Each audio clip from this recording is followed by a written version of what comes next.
The last witness statement is from Mrs. Muriel McSweeney, originally a Murphy. Her family owned the Middleton distillery in Cork, while another branch of the family ran the Murphy's brewery. At the time of her writing of this witness statement, October of 1951, she was the widow of Terence McSweeney, famous Lord Mayor of Cork, who died on hunger strike in 1920 in Brixton Prison. The lengthy witness statement includes memories of Terence, including his death in prison. The excerpts you are about to hear detail the events leading up to Muriel meeting her future husband in 1916. Mrs. Muriel McSweeney witness statement. I was 17 when I left my snobbish convent school in Leonard-on-Sea, where I learned nothing, except how to be a lady, which I never became. My family, of course, were completely imperialistic, conservative, capitalist, and Roman Catholic. And these were the ideas that were instilled into me and carefully fostered. I think it was reading Sinn Féin and the Irish Volunteer newspapers what turned my mind away from these ideas favoured by my family. It was in Liam Russell's shop on Grand Parade that I got these papers. And you met everybody there. He was a volunteer, and all the heads of the volunteers, Tomas McCurtain, Sean Sullivan, Liam DeRochta, and occasionally Terry McSweeney would be there. There was another little newspaper shop kept by two sisters, the Mrs. Wallace, later connected with the Citizens' Army. The first national occasion at which I was present was a public meeting in memory of the Manchester Martyrs in Grand Parade, Cork, in the autumn of 1915.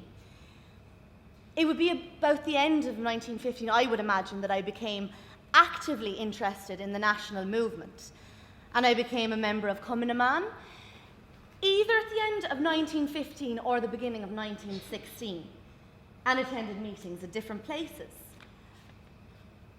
I used to visit the McSweeney house on Victoria Road, and as far as I can remember, it was Mary McSweeney was the president, and Miss Nora O'Brien, who had the hat shop, was the secretary of Cumann na mBan.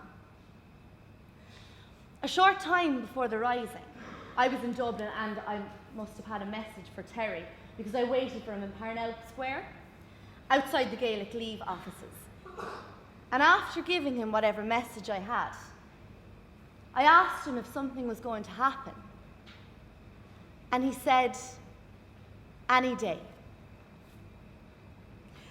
We all knew those volunteers marched out into the country on Easter Sunday, taking 2 days' rations with them. And they came back on Monday, at some time I can't remember when. And although I came from such a frightful family, the volunteers always treated me very well and trusted me. Even Sean O'Hegarty, who was a very suspicious man. I afterwards learned that Terry distrusted me before he had met me because of the family that I came from. And you know, he was right.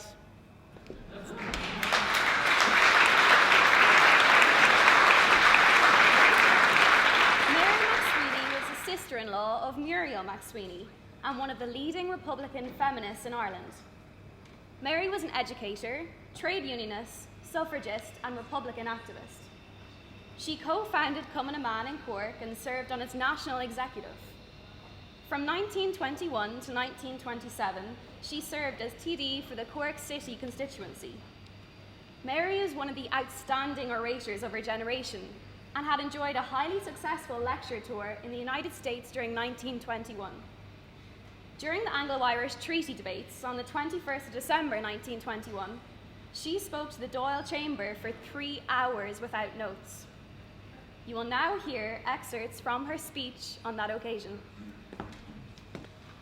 Mary McSweeney Dáil's speech, December 21st, 1921. It has been said by many deputies when they rose to speak that they would try to keep the House as short a time as possible. I too shall do that, but I am sorry I cannot promise that it will be very short, for I rise to speak with the deepest and fullest sense of my responsibility, not only to those who sent me here, but to the whole Irish nation, which now is to make a decision fateful. Many deputies have got up in their places and spoken here, ministers and ordinary deputies, as if we who stand for what the Irish people want in their heart of hearts want to choke the voice of the Irish people. That is an absolutely wrong and wicked statement, and in their heart of hearts, they know it. We have no reason to fear the people, for we are true to the ideal which they sent us here to represent. I stand here for the will of the people, and the will of the people of Ireland is for their freedom, which this so-called treaty does not give them.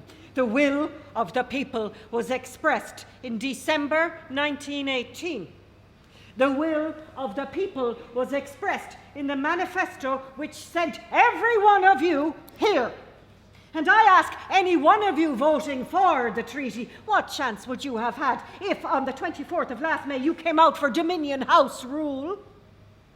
If Sir Horace Plunkett stood against Mr. Kevin O'Higgins last May, what chance would he have?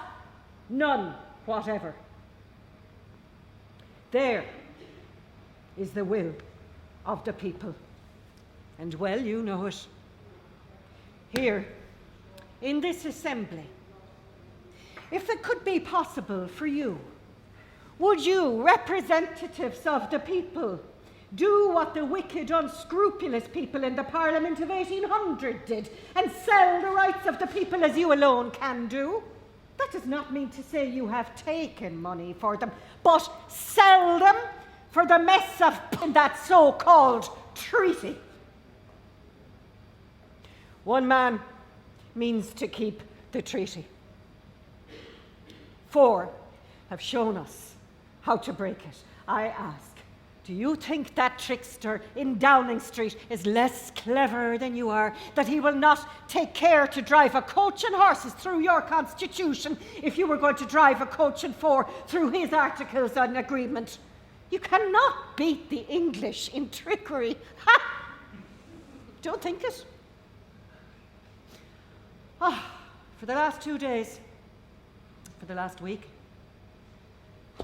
since this Dáil opened, I have wondered, as I listened to the speeches of those in favour of the agreement or treaty, have they already learned one lesson from England? The art of self-deception. There is nothing in which the Englishman excels more than the art of self-deception. It looks as if the Irish Free Staters have already learned that lesson. I have finished. I have said not all I could say, for I could take these articles one by one and give you many more details against them. I have said all that is necessary to say for the honour of myself and for what I stand for and for the honour of the Republican members of this Dáil. I do not speak for those who spoke last night of a dead republic and sobbed a pitiful queen over it. I speak for the living republic, the republic that cannot die. That document will never kill it. Never.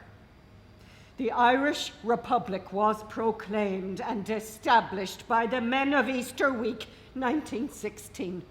The Irish Republican government was established in January 1919, and it has functioned since under such conditions that no country has ever worked under before. The Republican government is not now going to be fooled and destroyed by the Wizard of Wales. We beat him before and we beat him again. And I pray with all my heart and soul that a majority of the members of this assembly will throw out that treaty, and that the minority will stand shoulder to shoulder with us in the fight to regain the position we held on the 4th of this month. I pray that once more, I pray that we will stand together and the country will stand behind us. I have no doubt of that. I know the women of Ireland, and I know what they will say to the men that want to surrender. And therefore, I beg of you to take the decision to throw out that treaty. Register your votes against it, and do not commit the one unforgivable crime that has ever been committed by the representatives of the people of Ireland.